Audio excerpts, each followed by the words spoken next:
하나님의 말씀 마태복음 24장 32절에서 44절 말씀입니다. 마태복음 24장 32절에서 44절 말씀을 제가 공독해 드리겠습니다.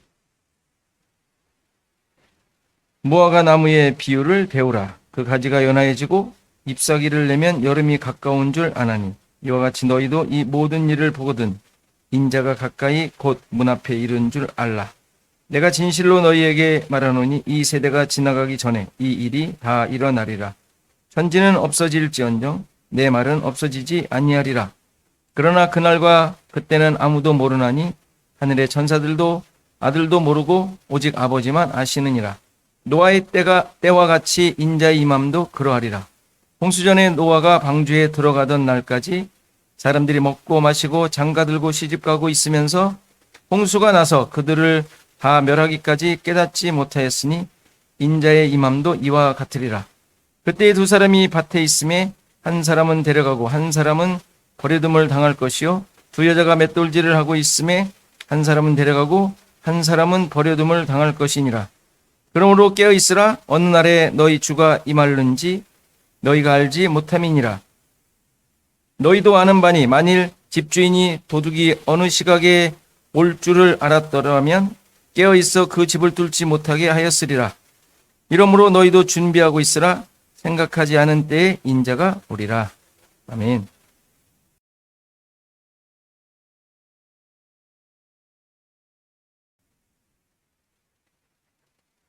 자, 오늘 비유는 여러분들이 읽으신 대로 잘 아시는 대로 종말에 대한 경각심을 깨우는 비유로 이해돼 왔던 비유입니다. 크게 잘못된 건 아닙니다. 그런데 신자들이 우리가 늘 이런 종말에 관한 종말을 이제 생각하게 하는 내용이 나왔을 때 이 종말이 어떤 의미인지는 바르게 알고 가셔야 돼요. 우리가 종말 그러면 말 그대로 끝으로 생각하잖아요. 세상 끝. 역사가 끝나는 것. 물리적으로는 이 지구가 멸망하는. 여러분들 그거 기대하고 계세요? 지구가 멸망하고 그냥 우주가 그냥 싹 없어지는 이런 거 기대하십니까 혹시? 아니면 그 반대로 아니야. 어느 다른 이단에서 가르치는 대로 여기에 파라다이스가 이루어질 거야. 이런. 종말은 그러한 시기적인 것으로 이해하시면 안 돼요. 잘못 가르쳐진 내용 중에 하나인데, 물론 역사가 진행되고 있으니까 끝이 있을 것이다. 그 끝은 없어질 것이다. 라는 것을 우리가 너무 이렇게 단순하게 생각하는데, 그러한 것을 성경이 종말이라고 얘기하지 않습니다. 종말은, 성경에서 말하는 종말은 예수님께서 오시고 구원을 완성하신 그 사건 자체가 종말의 사건이에요. 그러니까 어떤 시기, 때로 생각을 하시면 그렇게 해버리면 너무 좁고 무슨 단면만 보는 것이 돼버려요. 그렇잖아요. 우리 여러분들의 인생이 단면만 보면 안 되잖아요. 어느 분이 그랬어요. 통으로 보라고. 하나님의 일하심 속에 있는 나지 딱 잘라가지고 여기가 나의 지금 현실이 난 이거야 라고 말하면 안 되잖아요. 마찬가지죠. 종말이라는 게 어떤 그냥 끝에 쭉 가다가 멸망할 거야. 다 멸망을 향해서 가지 않고 있어. 이러면서 그렇게 어떤 시기적인 어떤 한 점을 생각하시면 안 된다는 이야기입니다. 그러니까 예수님의 오심 자체가 이미 종말이에요. 좀 더 넓게 얘기한다면 예수님의 오심뿐만 아니라 하나님께서 세상을 창조하시고 그 뜻을 이루어 가시는 현장이 종말이에요. 그러니까 하나님의 뜻이 드러나는 게 종말인 것이죠. 종말적 사건, 종말의 현상들, 내용들인 거예요. 그러니까 종말은 이렇게 시간적으로 마지막을 말하는 것이 아니라 하나님의 뜻이 이루어지고 하나님의 나라가 드러나는 모든 상황을 종말이라고 이해하시면 됩니다. 이런 의미에서 종말은 이미 구약시대부터 하나님의 창조 때부터 이미 종말은 있었던 거예요. 뭐 시작됐다 그러면 좀 이상하죠. 종말인 거예요. 그게 이미. 그러니까 늘 종말인 거예요. 늘. 그리고 그런 사건들을 물리적으로 계속 보여오신 게 구약의 수많은 사건들이고, 홍수, 바벨탑, 이게 다 종말의 사건들이에요. 하나님의 뜻, 하나님께서 일하심의 내용이 무엇인지, 하나님께서 다스림과 통치가 무엇인지를 보여주는 그 모든 내용들, 이게 종말인 거예요. 종말. 오늘 읽은 이 비유는 마가복음에도 있고 누가복음에도 있습니다. 앞뒤 내용이 조금씩 달라도 그 주제는 똑같아요. 무화과 나무 가지가 연하해지고 잎사귀를 내면 여름이 가까운 것을 알아라. 너무 자연적인 현상을 가지고 증거를 얘기해 주는 것이죠. 뭐 특별한 의미가 있지 않습니다. 당연한 것입니다. 그렇죠? 당연한 것. 잎사귀가 나오고, 다른 복음서에서는 모든 나무라고 얘기를 해요. 모든 나무에 잎사귀가 나고 그러면 봄이 온 거잖아요. 그럼 이제 여름이 이제 가까이 온 것이죠. 너무 뻔한 이야기, 당연한 것입니다. 그런데 이런 것처럼 그 다음에 이 모든 일이 일어나는 것을 보면 인자가 가까이 문 앞에 이른 것을 알아라, 이 얘기거든요. 누가복음에는 이 인자라는 단어 대신에 하나님 나라로 되어 있어요. 그러니까 인자의 오심과 하나님 나라가 이루어지는 것은 같은 의미인 거예요. 같은 의미. 그럼 하나님 나라는 언제 이루어져요? 이미 이루어졌지 않습니까? 우리가 잘 알고 있듯이. 우리의 고백이잖아요. 예수님의 오심으로 하나님의 나라가 현실 속에 확인이 되는 거예요. 성령께서 오셔서 그것이 지금 있음을 우리로 하여금 깨닫게 하셨고, 아까 말씀드린 대로 하나님 나라는 이미 구약시대 때부터 하나님께서 이스라엘을 통하여, 아니 그 전에 조상들을 통하여, 아니 창조 때부터 하나님 나라가 어떻게 이루어질 것인지 이미 얘기해 오셨죠. 그렇죠? 그러니까 지금 여기 인자의 오심, 인자가 가까이 온 거, 하나님 나라에 이루어진 것, 이것은 성경 전체를 통하여 다 얘기하고 있는 내용이에요. 그러니 종말이 무슨 끝이겠어? 끝을 얘기하는 거죠.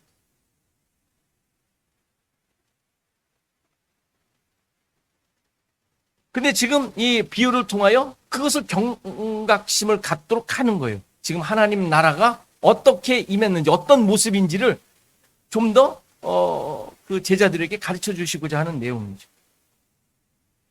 근데 여기서 이제 이 모든 일이 일어나거든 했는데, 이 모든 일은 또 무슨 일이겠어요? 이 24장 앞부분을 보면 예수님께서 성전을 보시고, 성전 그 큰 건물을 보시면서 이제 그 역사적으로 지금 막 지어져 가고 있는 중이지 않습니까? 크게 아주 그냥 어마어마하게 지금 짓고 있는 상황인데, 근데 예수님께서 그걸 보시고 뭐라 그러세요? 돌 하나도 돌 위에 남지 않고 다 무너뜨려질 것이다 라고 얘기를 해요. 그러니까 제자들이 그런 일이 언제 일어납니까? 이게 무너지고 뭐 다 그냥 무너진다고 하니까 그럼 그게 언제 일어납니까? 당연히 질문 나올 만하죠. 그러면서 또 주의 임하심과 세상 끝에는 무슨 징조가 있느냐라고 이제 또 제자들이 묻습니다. 그러자 그 다음 4절부터 오늘 읽은 비유 전 31절까지 대답을 쭉 하세요. 우리가 잘 알고 있는 대로 뭐 여러 가지 우리가 알고 있던 종말적 사건들, 막 처처에 뭐 지진이 나고 막 이런 얘기를 쭉 해주십니다. 물론 지금 이 말씀을 하시는 것은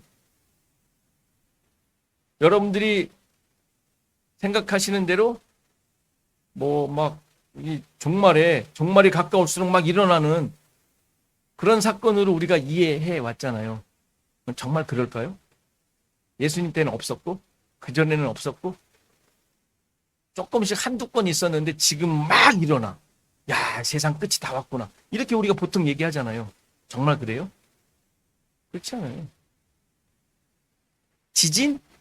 옛날에 똑같이 있었어요.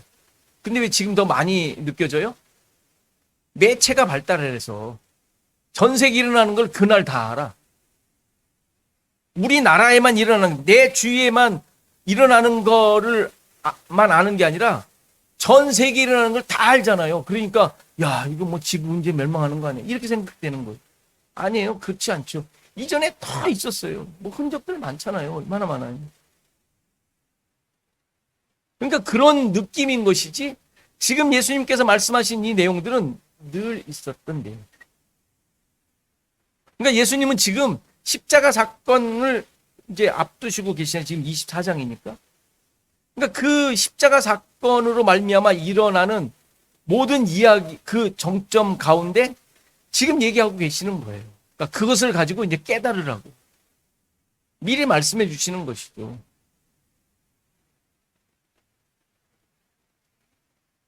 혹시 여러분들 마태복음 강해 때의 이야기를 기억하실지 모르겠지만,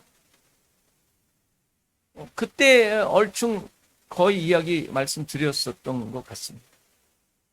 세상 끝에 일어날 미래 사건이 아니라 수많은 이런 사건과 상황들을 경험할 터인데, 뭐 제자들에게도 계속 지금 많은 사람들에게, 모든 사람들이 경험할 터인데, 그것을 통하여 하나님의 구원과 일하심이 그것을 통하여 어떻게 이루어져 가고 있는지 깨달으라고 말씀하시는 거예요. 그러니까 그게 일어나면 끝이다, 이 얘기가 아니라 그 모든 상황 속에서 하나님의 일하심과 구원 역사를 알아내라, 깨달으라. 지금 이 얘기를 하시는 거예요. 그 앞에 종말적 사건으로 좀 말씀하시는 내용들. 그러니까 삶에 일어나는 어떤 상황들, 모든 상황들 속에서 하나님의 일하심과 구원의 역사들을 깨달으라는 얘기는, 우리가 하나님의 역사가 이렇게 일어나고 있고 하나님께서 구원하신 자들을 이렇게 보호하시고 또는 이렇게 인도하시는구나. 예수 그리스도를 통하여 구원의 내용들을 이렇게 이루어 가시는구나. 그것을 믿고 의지하며 살라고 말씀해 주시는 거예요. 실은 이 모든 내용.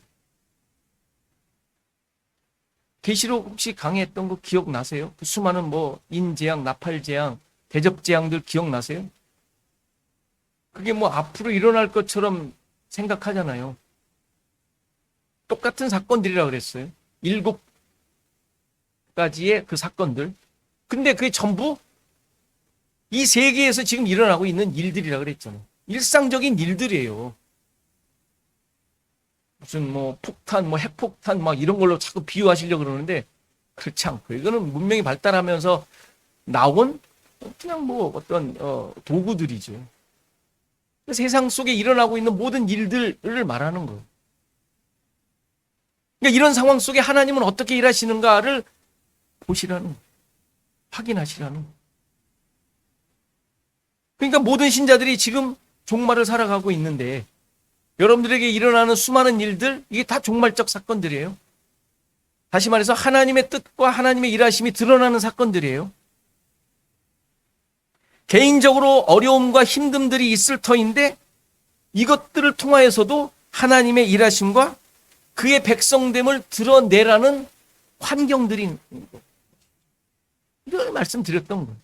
그냥 이건 왜 일어날까라는 게 아니라 그 모든 환경 속에서 내가 하나님의 백성으로 살고 있음을 확인하라는 하나님의 주시는 기회이고 환경인 거예요. 불평할 일이 없는 거예요, 우리에게는. 어떤 경우에. 그러니까 이런 것들을 깨닫고 고백함으로 십자가 사건을 경험하는 거예요. 그리스도와 함께 죽고 그리스도와 함께 살고 그리스도로 말미암아 새 힘을 가지고 사는 것을 경험토록 하는 거예요. 딴 일이 아니에요. 이것이 종말적인 삶, 주님이 임재하는 삶, 임재, 동행하는 삶인 것이죠. 우리가 흔히 재림이라는 말을 쓰죠. 재림. 재림이라는 단어는 성경에 나오지 않습니다. 성경에는 이게 없고 원어로 파루시아라고 하는데 들어보신 분은 있으실 거예요. 파루시아. 이 단어는 임재, 오심, 커밍, 도착, 어라이벌이라는 단어예요. 그러니까 당연히 주님의 파루시아는 주님의 오심을 얘기하는 거예요. 재림이라는 뜻이 아니라, 너무 우리는 재림 그러면 먼 것으로 생각하잖아요.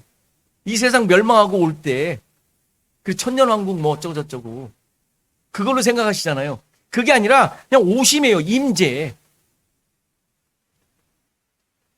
그러니까 이 임재는 어느 날 먼 미래에 일어날 일이 아니라 이미 교회인 성도들에게 일어난 일이에요. 일어난 일. 그러니까 재림이라는 말은 조금 여러분들이 생각하시고 쓰셔야 돼요. 예수님의 오심은 이미 우리한테 이루어진 내용이란 말이에요. 파루시아는.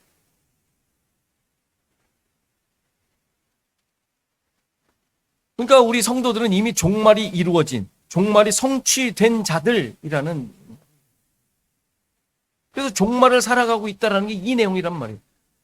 주님의 임재, 파루시아로 살아가고 있는 자. 그렇죠?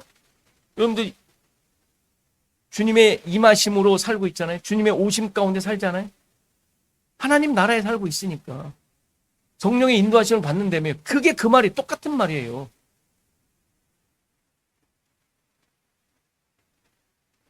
그러니까 33절에 이 모든 일을 보거든 인자가 가까이 이른 줄 알라 라는 의미가 그 의미는, 그 문장의 의미는 종말을 살아가고 있는 자임을 잊지 말라 이 얘기예요.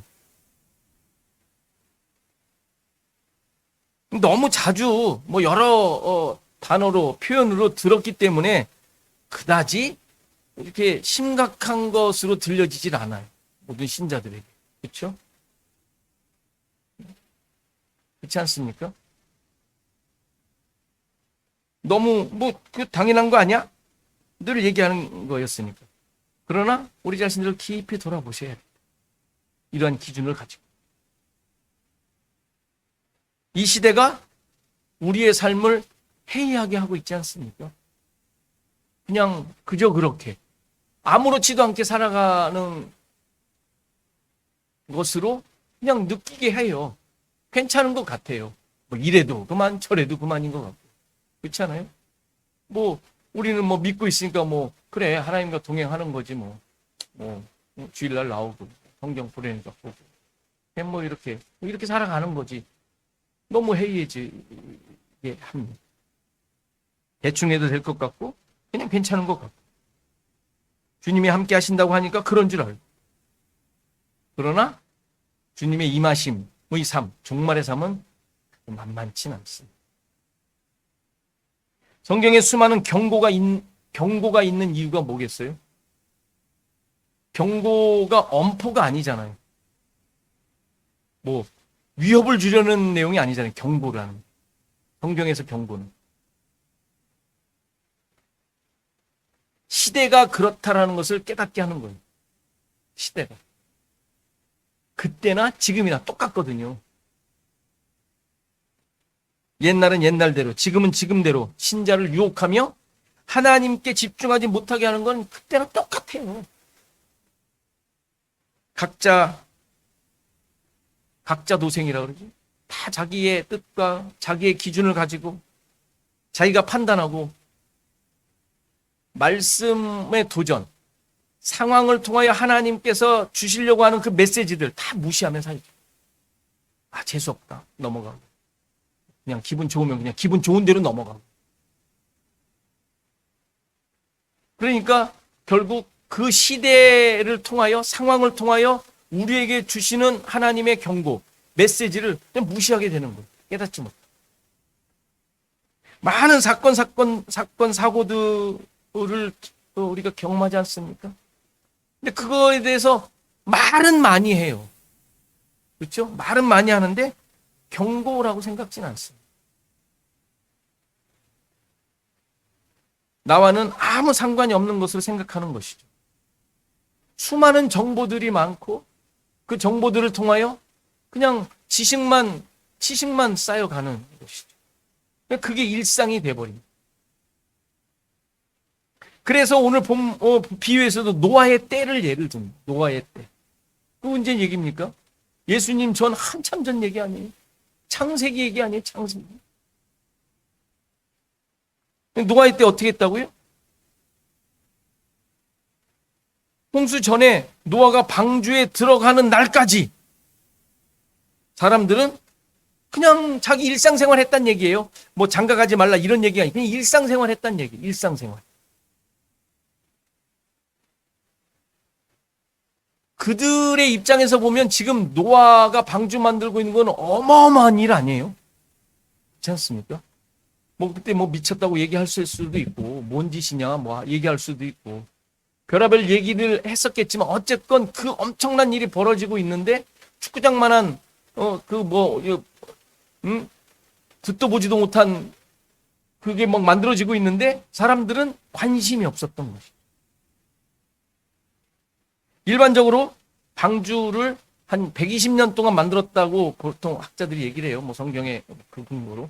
굳이 나이를 막 이렇게 횟수를 따지면 70 몇 년으로 나오기도 하는데 그런데 어쨌건 그 사건을 보면 아무도 묻지 않았던 혹시 뭐 가까운 사람 물었을지 모르겠지만 영향을 받질 않아요.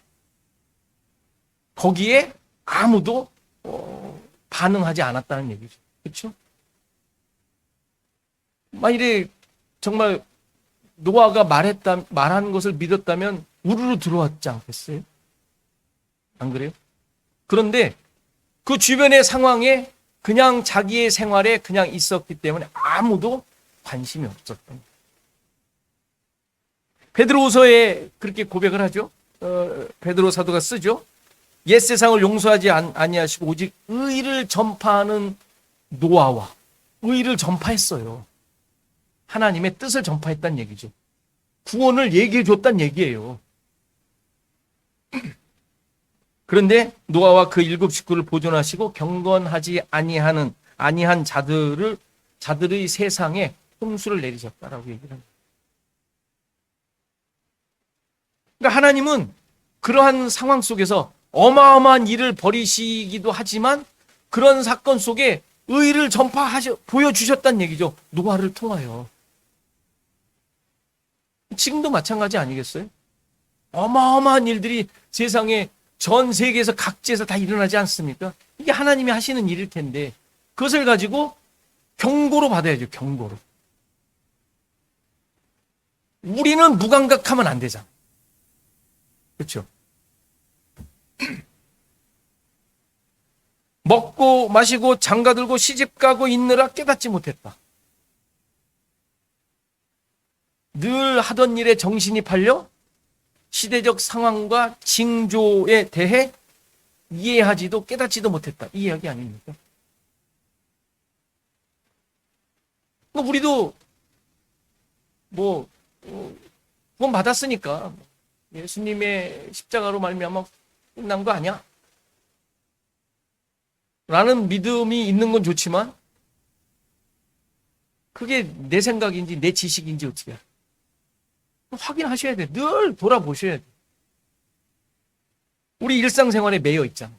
그렇죠? 우리 일상생활에 매여 있어. 이거는 누구도 부인 못해. 일상생활. 늘 일어나는, 늘 하고 있는 일. 가정, 많은 사람들의 관계. 그것이 잘못은 아니죠. 일상생활에 매여 있는 것은. 노아의 가족과 다른 사람들의 차이점이 뭐였어요? 다 일상생활 했어요. 똑같았어요. 뭐가 달랐어요? 노아의 아들들도 따져보면 방주 지을 때 결혼한 것 같아요. 세 아들. 방주 지을 때. 그들도 그렇게 했다고요. 똑같아요. 장가가고 시집가고. 근데 무엇이 달랐어요? 노아의 가족과 다른 사람들의 다른 점 뭐였어요? 그들은 하나님의 말씀을 따르고 있었다. 명령대로 살고 있었어. 그렇죠? 명령을 따르고 있었잖아요. 어쨌든 준행했다고 성경에 기록되어 있으니까. 말씀을 듣고 말씀대로 살고 있었어요. 여러분들도 그런가요? 마가복음에서는 깨어있으라라는 문장이 그 뒤에 나오면서 주인이 타국에 갈 때 종들에게 고난을 주어 사물을 맡기고 문지기에게 깨어있으라 명했다라는 말이 이 비유 다음에 나옵니다. 그러니까 있다라는 말은 주님의 말씀을 따르는 건데 이렇게 주인이 맡긴 일을 하고 있으며 깨어 있었다라는 이해가 되죠. 그러니까 겉보기는 다름이 없었지만 누구나 다 똑같이 일상생활처럼 일을 하고 있었는데 명령을 따르는 삶이었느냐 아니면 자기 일을 하고 있었느냐의 차이인 것이죠. 그렇죠? 더 중요한 예가 오늘 본문에 나오는데 40절 41절에 보면 밭에 있던 두 사람과 맷돌질을 하던 두 사람 중 한 사람만 데려감을 당한다. 한 사람은 버려둠을 당했다. 그렇죠? 50%의 확률이 아니라 확률을 얘기하는 것이 아니라 그냥 밭에 있던 두 사람이에요. 누군지 모르겠어요. 뭐 일하던 사람이겠죠, 밭에서. 그 맷돌질은 뭐 우리가 잘 아는 맷돌 뭐 뭘 갈고 있었든지 뭐 음식을 만들고 있었겠죠. 근데 차이가 없어요. 다 그렇게 하고 있었다고 합니다. 겉보기에 전혀 차이가 없는데 차이는 깨어 있었다라는 것이죠. 깨어 있었다. 깨어 있었다라는 게 뭐예요? 우리가 열처녀 그 비유에서도 배웠지만 깨어 있다는 게 뭐예요? 다 그것만 신경 쓰고 있는 거예요. 그냥 오기만 해봐. 내가 그냥 한치도 내 놓치지 않는 이러고 있는 거예요. 그게 깨어 있는 게 아니라 그랬어요. 명령을 붙잡고 살고 있는 거예요. 하나님의 말씀을 붙잡고 사는 거예요. 그러니까 여기서 깨어 있다라는 단어가 그냥 눈을 뜨고 이렇게 경성하여 깨어 있다 뭐 이런 의미도 있지만 여기서 쓴 단어는 일으키다, 세우다 라는 뿌리에서 나온 단어. 그러니까 여기는 부활의 개념이 들어가 있는 단어. 부활의 개념. 그러니까 깨어있다는 말은 스스로 내가 그냥 막 이렇게 정신 차리고 있다라는 의미가 아니라 하나님의 일으키심, 새 생명을 주어 부활한 자로 세워진 것을 의미하죠. 그러니까 아까 말씀드린 대로 주님의 임하심이 있는 자, 하나님의 은혜가 베풀어진, 긍휼이 베풀어진 자라고 할 수 있습니다. 근데 그걸 어떻게 알아요? 여러분들 어떻게 확인하세요? 자기를 돌아보면 알잖아요. 내가 뭘 하고 있는지, 뭐에 집중이 되어져 있는지, 뭐가 나를 만들어가고 있는지 확인하는 것 아니겠어요? 그러니까 이런 기준으로 자신을 돌아봐야 돼요. 지금 이런 내용들은 늘 종말을 살고 있는 자니까. 그것을 확인해야 되지 않겠어요? 나 자신을 보면. 말씀이 나를 움직이고 있는가? 세상이 아닌 말씀이 기준이 되어 있는가? 무엇을 하든 일상생활을 하고 있는데 세상이 기준이 되어 내가 그걸 향하여 달려가고 있는지 말씀이 기준이 되어 달려가고 있는지 확인해야 되지 않겠어요? 그러니까 이미 말씀에 자꾸 이렇게 갈급해하고 말씀을 찾으려고 하는 거는 이미 깨어있는 자인 거예요. 내가 설사 그냥 돈 벌려고 하는 일을 하고 있어도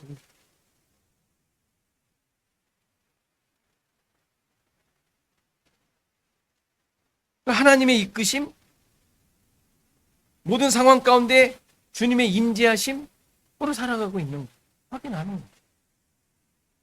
그러니까 광야에 있던 이스라엘 백성들에게 하나님께서 늘 기둥으로 보여주시는 거예요. 십자가를 의미하는 거죠, 물론. 그러니까 낮에는 구름 기둥으로, 밤에는 불 기둥으로 계속 너희가 지금 이끌림을 받고 있는 건 나다라고 얘기하시는 거잖아요. 잊지 말라고. 그런데 늘 그러니까 있는 둥 없는 둥 살잖아요, 그 사람들. 어떻게 그럴 수 있어가 아니라 일상생활 속에서는 그렇단 말이에요, 우리 모두가. 그러니까 계속 봐야 되지 않겠어요? 쳐다봐야 되고 애써야 되고 하는 게 있는 것이죠. 그렇게 하고 계시니까 거기에 내가 반응하고 있는가.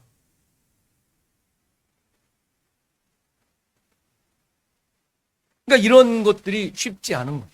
당연히 쉽지 않아요. 오죽했으면 불뱀을 내보내가지고 그 불평하던 자들을 물어 죽도록 하는 사건을 벌이셨겠어요. 니들이 봐야 할 것, 니들이 집중해야 될 것을 깨닫게 하시는 거죠. 그 일상생활 속에서 그러니까 생각해보세요. 40년, 대한민국이 36년 그렇게 했는데도 그냥 그렇게 물드는데 쉽게. 40년 그 광야에서 자기 마음대로 살고, 무슨 통제하지도 않았잖아요. 군대를 총칼로 다스린 게 아니잖아요. 그러니 얼마나 더 해이해지겠어. 자기 일상생활에 사는 거예요.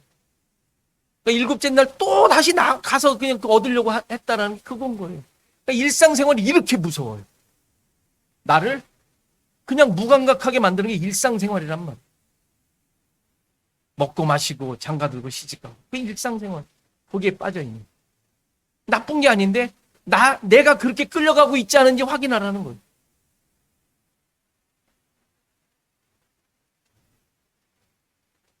요즘 읽는 성경이 사무엘서죠. 다윗의 일생, 다윗의 일생. 어제는 사울이 죽고 그의 가문이 쇠약해지고 다윗의 가문이 이제 강성해 가고 있는 내용이 나옵니다. 근데 그런 가운데 사울의 가문이 약해지니까 그 가문을 이제 벗어나서 다윗에게 충성하려고 하는 간신배들이 생기는 거예요. 사울을 죽이고 다윗의 칭찬을 받으려고 하는 사람들. 원수를 죽였다. 하나님께서 이렇게 당신에게 이렇게 좋은 기회를 주신 것 같다. 그래서 사울을 죽인 자가 와가지고 칭찬을 받으려고 한 자리 좀 하려고. 그리고 사울의 아들을 죽이고 다윗의 인정을 받으려고 하는 장군들이 또 있지 않습니까? 그런데 다윗은 이들을 단호하게 처단을 합니다. 이유는 간단하죠. 하나님께서 세우신 왕, 의로운 자를 죄인들이 죽였다는 이유. 너희들이 그럴 자격이 없다. 하나님이 세우신. 이 말은 그 다윗이 애쓰고 있는 중에요. 내 힘과 내 능력으로 하지 않겠다. 내 뜻으로 하나님께서 원하시는 것을 하려고 하지 않겠다. 이 얘기거든요.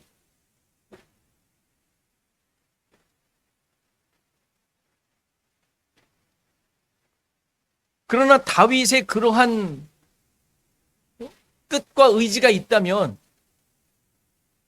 당연히 빨리 왕으로 세워져야 되지 않겠어요? 근데 계속 피난하며 그 이후에도 왕이 되지만 아들들의 가정이 또 거의 파탄나듯이 되지 않습니까? 이런 다윗이 되겠다고 막 사람들 좋아하는 사람들 많아요. 다윗처럼 하겠다고. 정말 그러고 싶은지 모르겠어요. 정말 다윗처럼 살고 싶은지. 그러나 이러한 다윗의 일생을 통하여 그 사건들이나 성경이 보여주려고 하는 내용은 뭐냐? 그 다윗으로 이 나라가 만들어지는 것이 아니라 하나님께서 이스라엘을 세우신다라는 사실을 보여주는 거예요. 그런 가운데 다윗과 그 모든 것들은 다 그냥 사용되어지는 하나님의 뜻에 사용되어지는 등장인물들일 뿐임을 보여주는 거예요. 그러니까 다윗이 왕 되었을 때 무슨 생각을 하겠어요? 야, 그래도 내가 잘 참았지? 이 얘기를 하겠어요? 하나님 세우셨다는 얘기를 하겠어요? 그걸 만들어내는 거예요. 우리 똑같거든요. 내가 애쓰고 힘쓴 것 같지만 야, 결국 하나님께서 나를 이끄셨구나. 를 만들어내는 과정이라면 이게 종말의 삶이에요. 종말의 삶. 다윗을 그렇게 지금 만들어가고 계시는 중. 이스라엘은 하나님의 나라는 다윗도 아니고 어떤 왕들도 아니고 그 주의 인물도 아닌 하나님께서 친히 세워가시는 나라라는 것을 드러내는 게 지금 이 내용입니다. 사무엘서의 내용입니다. 그러니까 그 과정 속에 다윗조차도 아무런 영향력을 못 비치는 것이죠. 끼치지 못하시죠. 그를 철저하게 무너뜨리시는 거예요.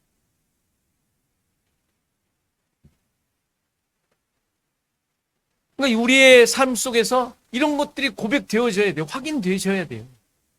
확인이 아니라 고백하셔야 돼요.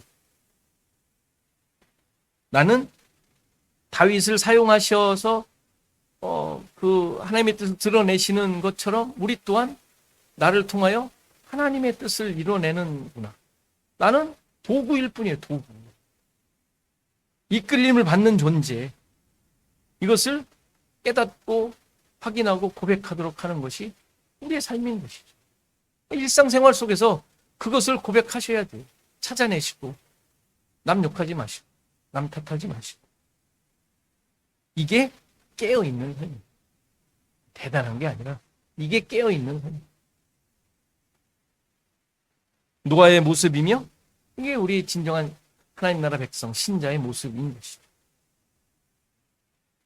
우리는, 신자는 하나님께서 뜻을 이루시기 위해 이 세상 속에서 이 세상 가운데로 부르신 자들이에요. 빼내었다라는 것은 위치를 빼어난 게 아니라 신분, 존재를 빼내어 거기 있도록 하셨다고요. 그렇죠? 우린 명확하게 아셔야 돼요. 빼어낸 자들이에요, 당연히. 구별된 자들이에요. 근데 거기에 있도록 하셨잖아요. 피할 수가 없습니다. 나쁜 것, 재수 없는 것, 뭐 이런 거 절대 피할 수가 없어요. 절대 제거해달라고 하지 마세요. 보세요, 여러분들이 살아내는 게 숙제지. 또 하나님께서 그거 하라고 내버려 두신 것이지 빠져나올 생각하지 마세요. 세상에서 따로 나와 존재하는 것이 아니라 그곳에서 하나님의 일하심을 드러내고 하나님 나라를 보여주고 하나님의 목적을 이루어가는 자들. 그렇게 살아가는 자가 깨어있는 자들이 기도원 가지고 40일 기도하는 게 아니라 왜 그 능력을 받아가지고 그 사람들을 물리치고 없애려고 그러죠? 그게 아닌데 잘못 가르친 것이.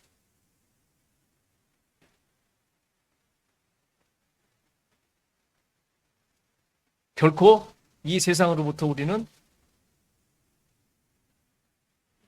위에 어떤 다른 곳으로 옮겨진 자들이 아니에요. 있는 곳에서 하나님과 동행하며 주님의 임하심, 임재, 파루시아가 된 자들로 살도록 우리를 이끌고 있는, 이끌림을 받고 있는 자들입니다. 이렇게 세상을 향하여 깨어있는 자로 주님의 임하심을 증거하는 우리 모두가 되기를 간절히 바랍니다.